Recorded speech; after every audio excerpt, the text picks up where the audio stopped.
Orange County real estate market.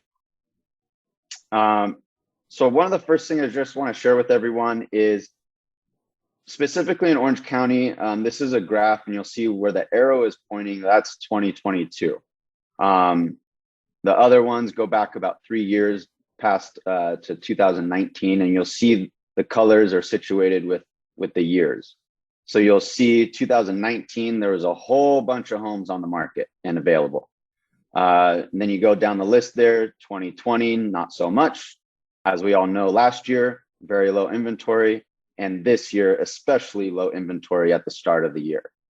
Now, as of late April into this month, which is May 2022, it has started to creep up a little bit, and that's really normal in any real estate market, as far as we're getting into the spring and the summer months. So more homes typically come on the market. Kids are out of school, job relocations, things like that. What I really wanted to focus on though, and this goes for wherever you're purchasing, but as far as interest rates, and I know that we're kind of beating on a dead horse here with everyone, but what we've seen is interest rates, as everyone's probably seen online, on the news, that interest rates are creeping up incrementally, right? But prices are still at an all-time high, and everyone is wondering, well, why is that?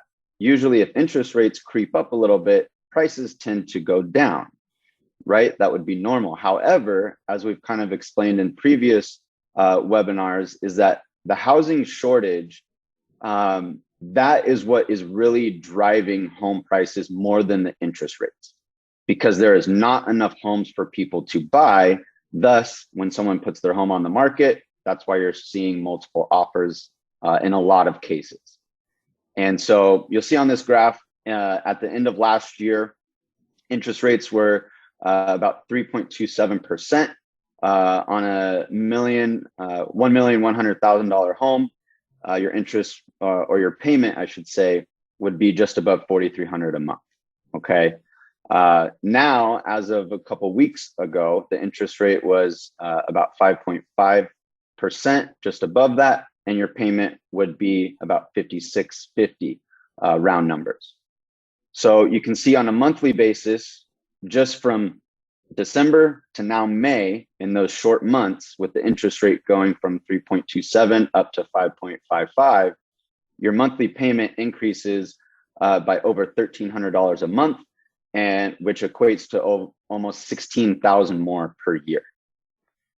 And so again, if you're in a position and you're looking or thinking of purchasing a property, whether it's to live in yourself or whether it's for a rental property, regardless, is do it now if you can. We know everyone's situation is different, and I know we keep saying this, myself, Ron, and everyone else, but really now is the time, because again, going back to interest rates, even if they go up to 6%, 6.5%, 7% in the next 12 to 18 months, it still will not really have a big effect on home prices, because again, going back to, there's just not enough homes out there.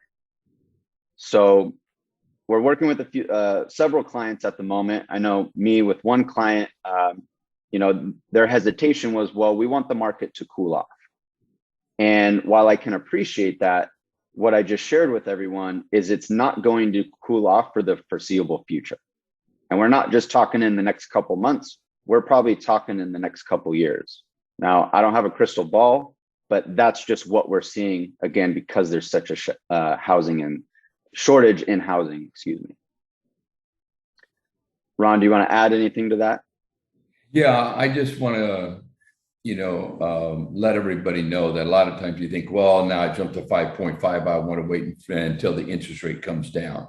Okay, the idea is just because you go into an interest rate of 5.5 or 6.5, eventually the interest rates will throttle back down. And it's very simple. That's when you do a refi. If you wait to buy the property, okay, let's say a year from now, because you don't want to buy because the interest rates are now 5.5, what you're going to find is that $1.1 million home is now 1.2 or 1.3 million.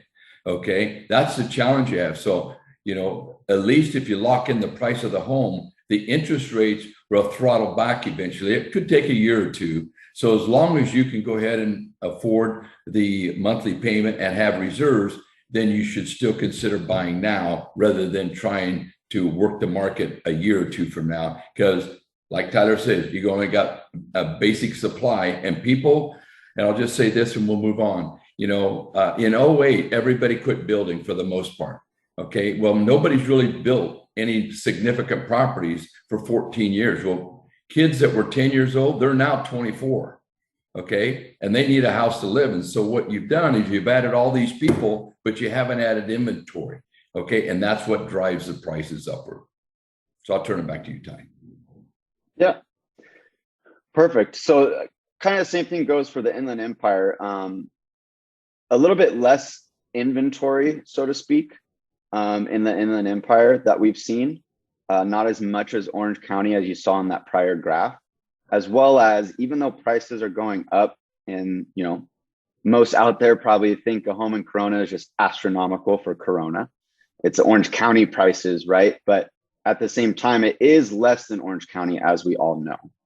And so it still is a very, very competitive market, even more so in the Inland Empire. And so we're really, we have the resources for our clients, again, whether it's for your personal home or an investment, as far as getting pre-qualified, and in a lot of cases, not even just pre-qualified, but actually getting qualified, so to speak. So when you're going in to make offers on these homes, you stand out up and above those other offers and the competition to secure that property. So I just wanted to mention that as well. Very